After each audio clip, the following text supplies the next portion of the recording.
जो निष्कासित यूनियन है पहले से, क्यों आप चाहते हैं कि उनका स्टेक ना मिले और कहाँ लगता है कि वो कन्फ्यूजन फैला रहे हैं? जो मजदूर लाभान्वित होने वाला है उनको दिग्भ्रमित कर रहा है। अगर मान लीजिए हम कोई डिमांड करते हैं तो लोग ये मानता है कि भाई ये डिमांड है, लेकिन अगर कोई प्रयास कर रहा है तो उसमें अगर हमारा पॉजिटिव एटीट्यूड होगा तो हम उसको सपोर्ट करेंगे।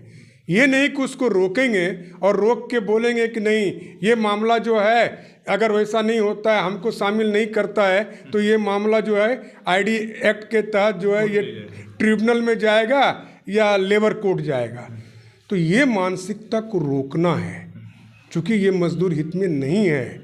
श्रम विभाग से ये वांटेड हैं। श्रम विभाग इनको बार बार बुलाया, नोटिस दे के 3 बार बुलाया कि आप bye the order of honourable division bench of Jharkhand निबंधन कराने के लिए अपना आवेदन समर्पित करिए with new set of office bearers, new set of committee members and general body proceeding.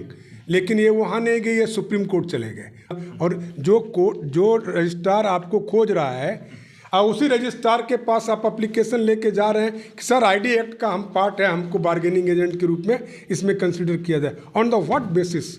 क्यों बार्गेनिंग का पार्ट क्यों होना चाहते हैं? और आपके नज़र में आज क्या कोई आपके विपक्ष की यूनियन एग्जिस्ट करता है या नहीं करता? देखिए, जहाँ तक टाटा मोटर्स वर्कर्स यूनियन की सब बात है, हम ये आपको विश्वास के साथ आश्वस्त कर सकते हैं कि अपने मजदूर के हित में एक से एक फैसला लिया है और जिससे आज पूरे मजदूर जगत में एक खुशहाली का माहौल है। नमस्कार, सोशल संवाद में स्वागत है। मैं शशि भूषण। अभी हम लोग यहाँ टाटा मोटर्स वर्कर यूनियन में हैं और बहुत सारी बातें यहाँ पर हो रही हैं। और इस समय जो है आपको पता ही है कि टाटा मोटर्स जो यूनियन है और प्रबंधन है, उनके बीच एक बहुत ही अहम समझौता होने वाला है जिसकी कई दिनों से चर्चा है। लेकिन उससे पहले हमारे साथ जो है यूनियन के एक्सपर्ट कहे और टाटा मोटर्स जो यूनियन के एक तरीके से की पर्सन है प्रवीण सिंह जी हैं।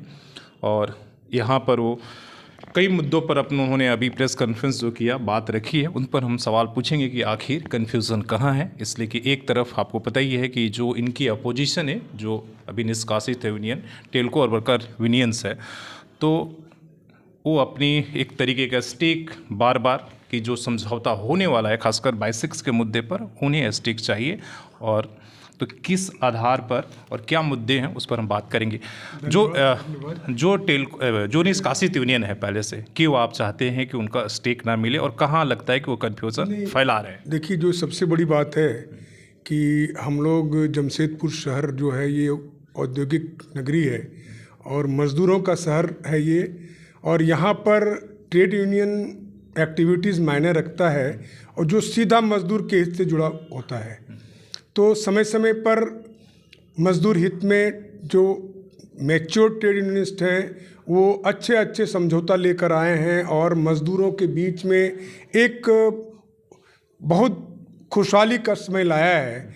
और इस बीच में कुछ ऐसे भी लोग हुए हैं जो हमेशा न्यूसेंस पैदा करते हैं और लोगों के बीच में एक दिग्भ्रमण जिसको बोलते हैं, दिग्भ्रमित करने का प्रयास करते हैं, लोगों को कंफ्यूज करते हैं। तो उसी पर जो वार्ता चल रही थी, अभी टाटा मोटर्स वर्कर्स यूनियन जब से अस्तित्व में आई है 2017 से लेकर आज तक, ये एक से एक मजदूर हित में काम किया है, जिसका अभी विस्तार पूर्वक हम लोगों ने रखा आप लोगों के सामने। और फिर अभी अस्थायी मजदूर के मुद्दे पर एक, चूँकि हमारे निबंधित एम्प्लॉय वार्ड का मामला है, तो ये डायरेक्ट हमसे जुड़ा हुआ, यूनियन से जुड़ा हुआ मामला है, इसलिए इस पर हम लोग बहुत बारीकी से इस पर लगे हुए हैं। और इस बीच में अगर हमको कोई बाधा पहुंचाने का प्रयास करता है तो वो बाधा मुझे नहीं पहुंचाता, मतलब यूनियन को नहीं पहुंचाता, वो बाधा मजदूर वर्ग को पहुंचाता है। जो मजदूर लाभान्वित होने वाला है उनको दिग्भ्रमित कर रहा है। अगर मान लीजिए हम कोई डिमांड करते हैं तो लोग ये मानता है कि भाई ये डिमांड है, लेकिन अगर कोई प्रयास कर रहा है तो उसमें अगर हमारा पॉजिटिव एटीट्यूड होगा तो हम उसको सपोर्ट करेंगे। ये नहीं कि उसको रोकेंगे और रोक के बोलेंगे कि नहीं ये मामला जो है अगर वैसा नहीं होता है, हमको शामिल नहीं करता है तो ये मामला जो है आईडी एक्ट के तहत जो है ये ट्रिब्यूनल में जाएगा या लेबर कोर्ट जाएगा। तो ये मानसिकता को रोकना है, क्योंकि ये मजदूर हित में नहीं है। आज फिर से लिंगर होगा मामला, आज हम लोग इसको प्रयास है यूनियन पर डे अपने मेहनत से अपने बार्गेनिंग कैपेबिलिटी के तहत ये प्रयास कर रही है कि इसका एक एमिकेबल समझौता लाएं जो कि सब सर्वमान्य हो, सबको एक मंजूर हो। और उसके बीच में ये बाधा, तो वहाँ तकलीफ होती है कि अगर आप कैपेबल हैं, उसके लायक हैं, अगर बार्गेनिंग एजेंट के रूप में आप शामिल हो सकते हैं, उसकी जो कैटेगरी है अगर उसमें आप कवर आते हैं तो आप आइए। आप साहब, आपका निबंधन रद्द है। आप जानते हैं इस बात को कि माननीय झारखंड उच्च न्यायालय ने आदेश, डिवीज़न बेंच का ये आदेश पारित है कि इवन दो, उसमें वही हम बताना चाह रहे थे कि माननीय झारखंड उच्च न्यायालय ने, डिवीज़न बेंच ने ये कहा है,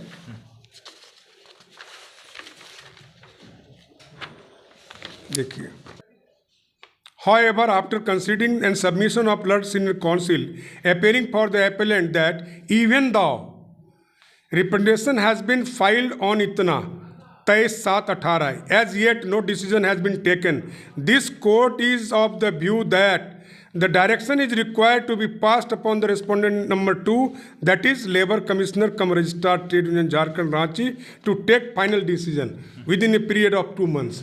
बोलता है कि इवन दो, अगर मान लीजिए आपके रिप्रेजेंटेशन को ट्रेड यूनियन रजिस्ट्रार ने नहीं देखा, फिर भी आपको उनके पास जाना है और वहाँ पर आप, लेकिन ये जाता नहीं है।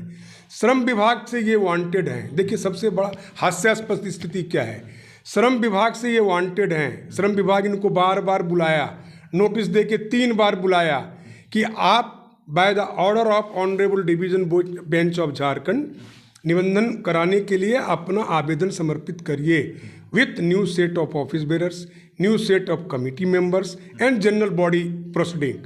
लेकिन ये वहाँ नहीं गए, ये सुप्रीम कोर्ट चले गए और SLP फाइल किए। सुप्रीम कोर्ट से फिर इनको रिवर्ट किया गया। डिसमिस जब होने लगा तो इनका रिक्वेस्ट, इनका ये किया कि नहीं सर, हमको जो है एक लिबर्टी के साथ डिसमिस किया जाए, दिया जाए कि हम इसको प्रॉपर फॉरम में इसको उठाएंगे। तो वहाँ से इस लिबर्टी के साथ उनको छोड़ा गया, लेकिन डिसमिस किया गया इनके SLP को। ठीक है, तो हम बोलते हैं आज पटना हाई कोर्ट, माननीय पटना उच्च न्यायालय के रीट कोर्ट में, मतलब वहाँ सिंगल बेंच में, फिर वहाँ से आप जुरिस्डिक्शन पर दिए, तो रीट सिंगल बेंच बड़ा है या डिवीज़न कोर्ट बड़ा? Division court.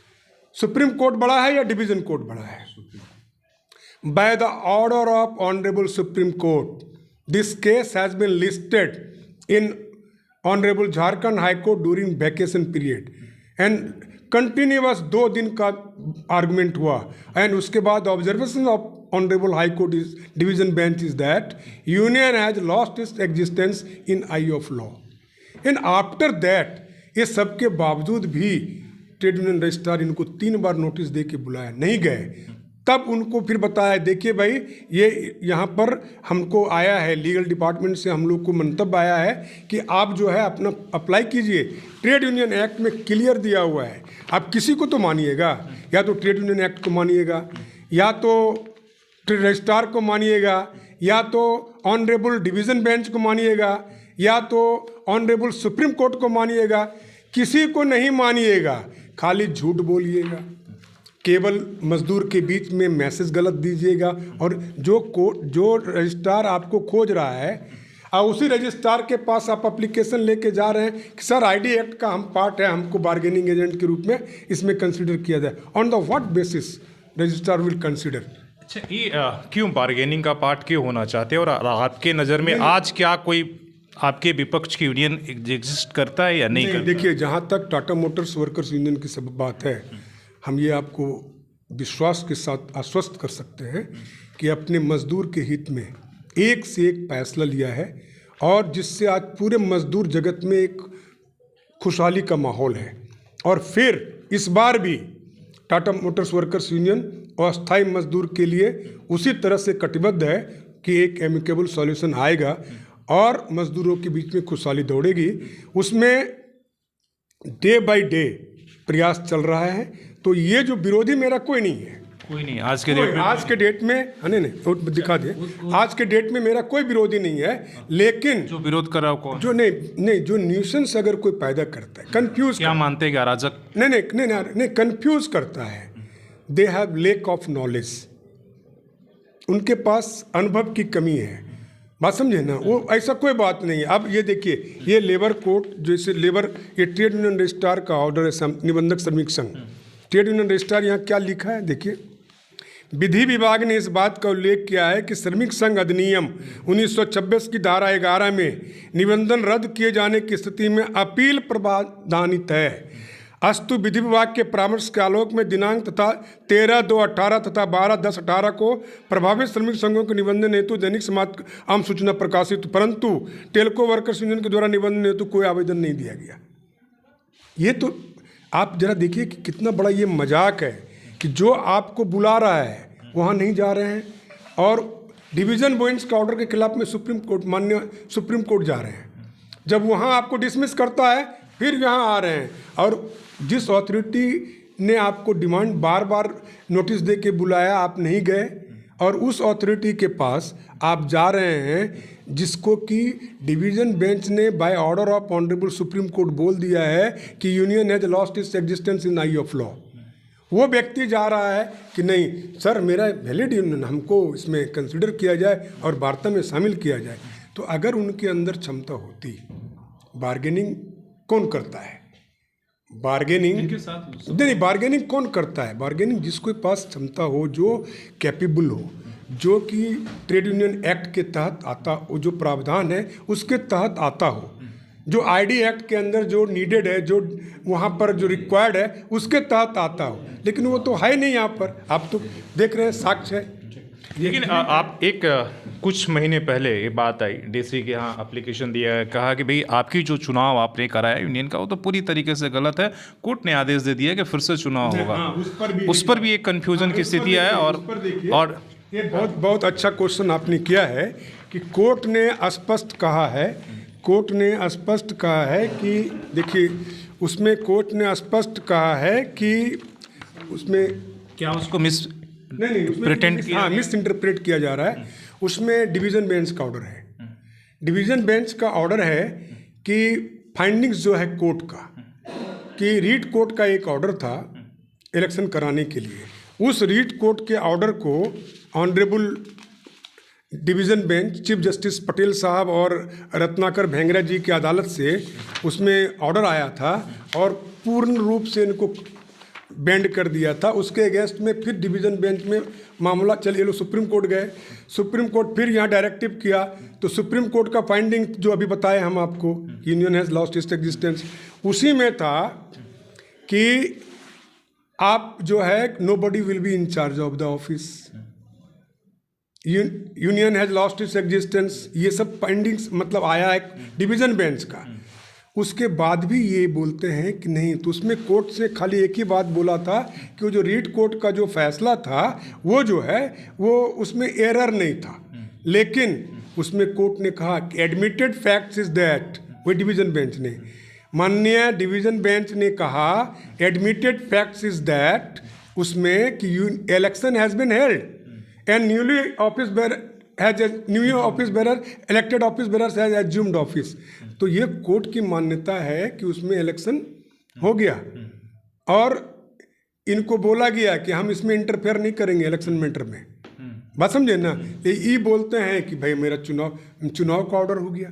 तो सवाल है कि अगर आप इंटरप्रेट कीजिएगा गलत, अगर आपको एक बार जहां कोर्ट बोला कि union has lost its existence in eye of law, अगर ऐसे independently honourable division bench of Jharkhand high court अगर अपने से सुनवाई करके ऑर्डर पास करता, तो that order will be completely order of honourable division bench of Jharkhand high court, but by the direction of honourable supreme court division bench of Jharkhand high court fixed this case, list this case in first vacation court, and after brief hearing of 2 days, continuous 2 days, passed order, and findings of the court is that union has lost its existence in eye of law. चलिए, जब मेरा last सवाल आपसे रहेगा कि जब law of high के नज़र में जो है यूनियन एग्जिस्ट नहीं करता, आपके नज़र में भी ये नहीं करता है। नहीं, हम नहीं कर रहे, आप देख नहीं नहीं नहीं, आपने सही कहा, मैं उसी बात पर कर रहा हूँ। फिर जब नहीं करता, इसके बाद भी आज इसकी आवश्यकता क्यों पड़ी ये बताने की, और इस प्रेस कॉन्फ्रेंस की इसकी ज़रूरत क्या है? इसकी आवश्यकता इसलिए पड़ी कि आज यूनियन एक बहुत बड़ी लड़ाई लड़ने जा रही है फिर से, जैसा कि पहले भी करते आया है। तो आज एक अस्थायी मजदूर के पक्ष में आप देखे होंगे, आपको भी पता होगा कि एक डिमांड ये लोग वहाँ से लेटर लिख के दिया है कि हमको वार्ता में शामिल किया जाए, और नहीं तो आईडी एक्ट के तहत प्रावधान है, इसको जो है लेबर कोर्ट या ट्रिब्यूनल में इसको रेफर कर दिया जाए। देखिए, क्या ये मजदूर के हित का बात है? किसी हमको शामिल किया जाए, नहीं तो प्रावधान है इसको कर दिया जाए। बोलिए, ऐसे नहीं, हम ये कह रहे हैं कि ऐसे लोग क्या ट्रेड यूनियन में स्वीकार होगा? क्या मजदूर के बीच में कभी कोई हित का काम कर सकता है? तो अफसोस उसका है। तो हम लोगों ने केवल बताने का काम किया कि हमारी यूनियन का स्टैंड क्या है, और हम लोग मजदूरों को आपके जरिए, चूँकि देखिए आप लोग एक साधन है और एक बहुत बड़ा ताकत है, मजदूरों की आवाज़ आप लोग बन सकते हैं। शहर के जमशेदपुर लौह नगरी का एक आप लोग आवाज़ बन के हर जगह उपस्थित रहते हैं। तो ये प्रयास हम लोगों ने किया कि सही जानकारी लोगों के बीच जानी चाहिए कि ये दिग्भ्रमित करने का प्रयास किया जा रहा है, और सारे मजदूर को एक यूनाइट होके और ऐसे लोगों को पहचानना है, और मजदूर हित में ये यूनियन फिर एक बहुत बड़ा लड़ाई लड़के और उसमें खुशहाली लाने का प्रयास कर रही है। चलिए, बहुत बहुत धन्यवाद।